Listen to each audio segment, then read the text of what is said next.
The deceased man has been identified as Delon Archer, a 20-year-old of Lot 800 Glasgow Housing Scheme, East Bank, Berbice. According to police reports, Archer was riding motorcycle CL6501 when the collision occurred. The investigation revealed that a stationary motor car HA9511 owned by Clinton Semple of Lot 546 Block Kilcoy, Chesney, Currentine, driven by Maxwell Semple, was parked on the western corner of the road facing south with lights off. Police in a statement said while the driver of the car entered a nearby shop, Archer was riding south on his motorcycle at high speed without a helmet when he suddenly lost control of his vehicle. The motorcycle crashed into the rear center portion of the parked car. The force of the collision flung Archer onto the western parapet of the road, causing severe injuries. Public-spirited citizens who witnessed the accident rushed to his aid and transported him to the New Amsterdam Public Hospital in an unconscious state.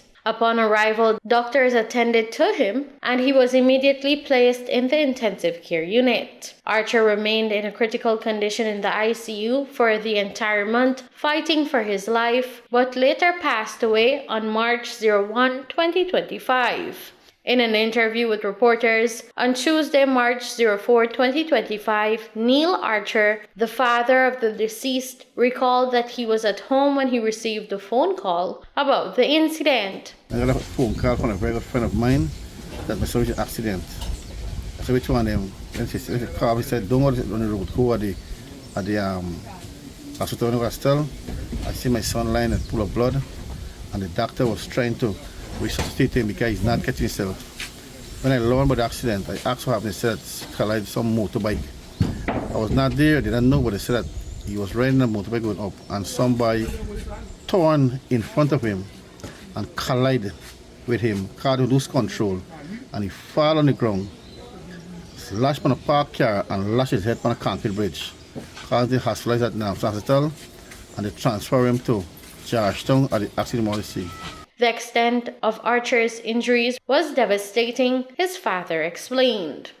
When I go down there this Saturday morning, it happened Friday night. When I go down there Saturday morning, I see I was learned that he get a fractured neck with two of his this neck back slip out. Get his left arm, wrist dislocate 3 places. His fracture skull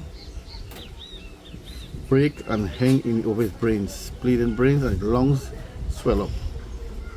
And he was hospitalized at the ICU for over 2 weeks unconsciously in coma, and then he wake up.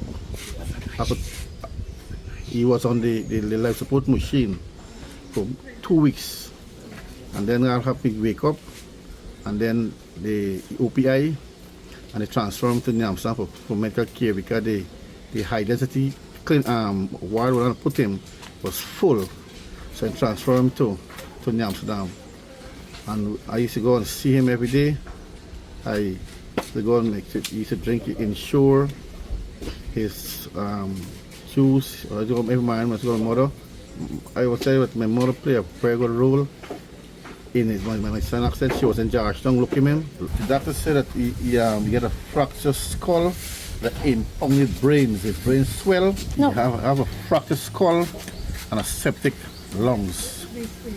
They bore his throat back and put a pipe for his breathe, and when we go towards they take out the tube from his throat, and I feel so glad I know that he could breathe on his own.